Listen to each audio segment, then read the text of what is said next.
By the end of this video, you're gonna know how much home you can afford by salary. The median household income in the US is about $75,000. So today we'll base our examples off of that. And also the principles that I share in this video can apply no matter what your salary is. By the way, make sure you stay until the end. Towards the end of the video, I'm gonna show you some creative strategies that you can use to buy homes no matter how expensive they are and no matter where you live. But first, I need you to hit that subscribe button. If you wanna get better at real estate investing, you have to follow this channel. Also, go to the description. I have a bunch of free resources that help you get started in real estate investing. According to Ramsey Solutions, no more than 25% of your take-home pay should go towards your mortgage. I think that's a good start, but for today's example, we're gonna go with 30% of your take-home pay. So to make it simple, if your take-home pay is $10,000 per month, your mortgage expense should not exceed $3,000. If your take-home pay is $6,000 a month, your mortgage should not exceed $1,800 a month. In both of those scenarios, the max is 30% of your take-home pay. So you can take whatever you make on a monthly basis and do the same formula. Before we go any further, I want to clarify, anyone who is telling you to base your housing expense off of your gross income is misleading you. It's not the truth. The truth is, you know how much you take home after all your deductions, your benefits, retirement. You know how much you take home per month. The safest and most conservative thing you can do to protect yourself is to base your housing expenses off of your take-home pay. So like I said before, we're going to base today's example off of a $75,000 salary. For this example, on a $75,000 annual salary, your take-home pay would be $4,839.09. Based on your individual situation, these numbers will vary. 30% of your take-home pay based on this scenario would be $1,451. So your mortgage expense should not exceed this in this scenario. If you put 20% down on a $189,000 property, your monthly mortgage payment would be about $1,463, which is fairly close to your target of $1,451. Now, your mortgage is made up of your principal, interest, taxes, and insurance. Your property taxes depend on where you live and how they calculate it, and your insurance is based on also where you live and ultimately what company you choose. Definitely make sure that you're always shopping around for insurance a couple times a year to see what's out there. Right now, insurance is crazy in a lot of states, so you always want to make sure that you're shopping around. Based on the insurance, based on the property taxes in your area, these numbers might look a little bit different for you. If you put 10% down on a $160,000 property, your mortgage would be about $1,469. So one thing to keep in mind, the lower your down payment is, the lower the purchase price will have to be if your goal is to stay around that 30% or less of your take-home pay. Something else to keep in mind is that if you pay less than a 20% down payment, you'll have what's called private mortgage insurance, and private mortgage insurance increases your monthly payment.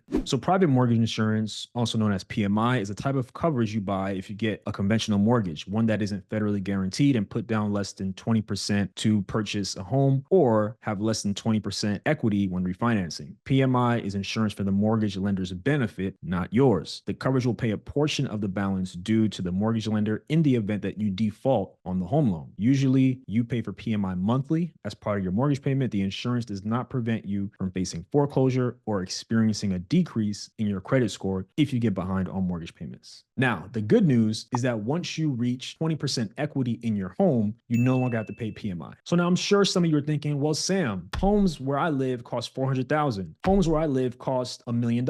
I live in New York City. I live in the Bay Area. I live in LA. I get it. I understand. I've been there and I am there. For the rest of this video, I'm going to talk about specific things that you can do to purchase a home in one of those high cost areas. So the first thing you can do is collaborate. So I want you to think to yourself right now, do you have a family member? Do you have a friend who you can trust, who's also looking for a home and who's also having a hard time finding something that they can afford on their own? So if you find someone in your similar situation who is looking to buy a home, you two might be able to collaborate. Based on the take-home pay example we talked through, 30% of your income is about $1,450. So if you find another person who makes around the same amount, let's say, you both can afford about $2,900. So your purchasing power increases. Maybe you can find 3 or 4 friends who are looking to buy a property to live in, and you can all go in together. So here's what that can look like. You two can find a duplex and you each live on one side and you split up the mortgage. That can make it a lot more affordable. Or you might even live in one side together, rent the other side out for some income, to support with the mortgage to reduce that expense a little bit. So that's one way you can do it. You can also buy a single family home. And if it's a 2-bedroom, you have one room, your friend or family member has the other bedroom, you split the mortgage. Maybe it's a 3 or 4-bedroom property. You two live in 2 rooms, you rent out the other 2 rooms on a short or long-term basis to supplement the mortgage. It's all about creativity. We're in a stage right now of the real estate market where you have to be creative, especially if you're in expensive cities where your dollar is not really stretching. So this same principle can apply for a single family, for a duplex, for a 3-unit property, or for a 4-unit property. It's all the same. Let's look at an example of if you and someone else purchased a home together based on a $2,900 a month mortgage payment. If you put 20% down on a $475,000 property, payment would roughly be about $2,900 per month. If you put 10% down on a $420,000 property, your monthly payment will be roughly $2,900 a month. All right, so let me know in the comments if you think either of these scenarios might work for you. So you get the idea. I hope this is making sense. So maybe you have a family and you're concerned about the scenario I mentioned and whether or not it'll fit for you. It can. So let's say you have a family, you have a few children, your friend or family member also has a few children. You might be able to find a duplex that has large enough units to comfortably fit the family, at least for a period of time, until individually you can go on and do your own thing. In some states, there are even properties where there's 2 separate structures on the land and they consider it a duplex. So that could be something else to consider as well. You know, individually, if your area has that kind of thing,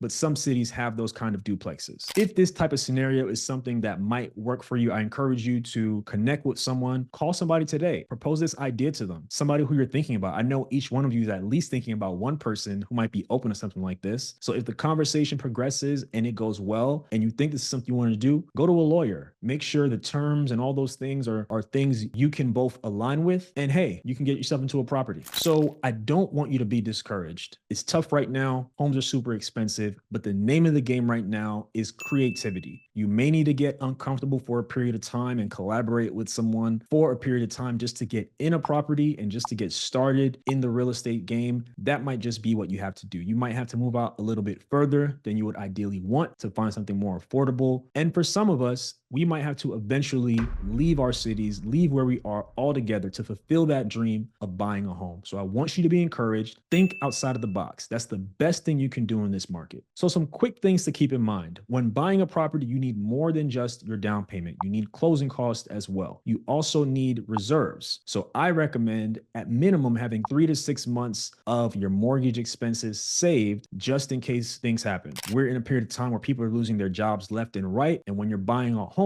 you want to make sure that you are protecting yourself. And in fact, depending on the loan program you have, you might be required to have some reserves, but I recommend having them regardless. All right. So now that you know how much home you can afford based on a $75,000 salary, I want you to learn about 6 cities where you can find a property for $100,000 or less. Check out this video right here.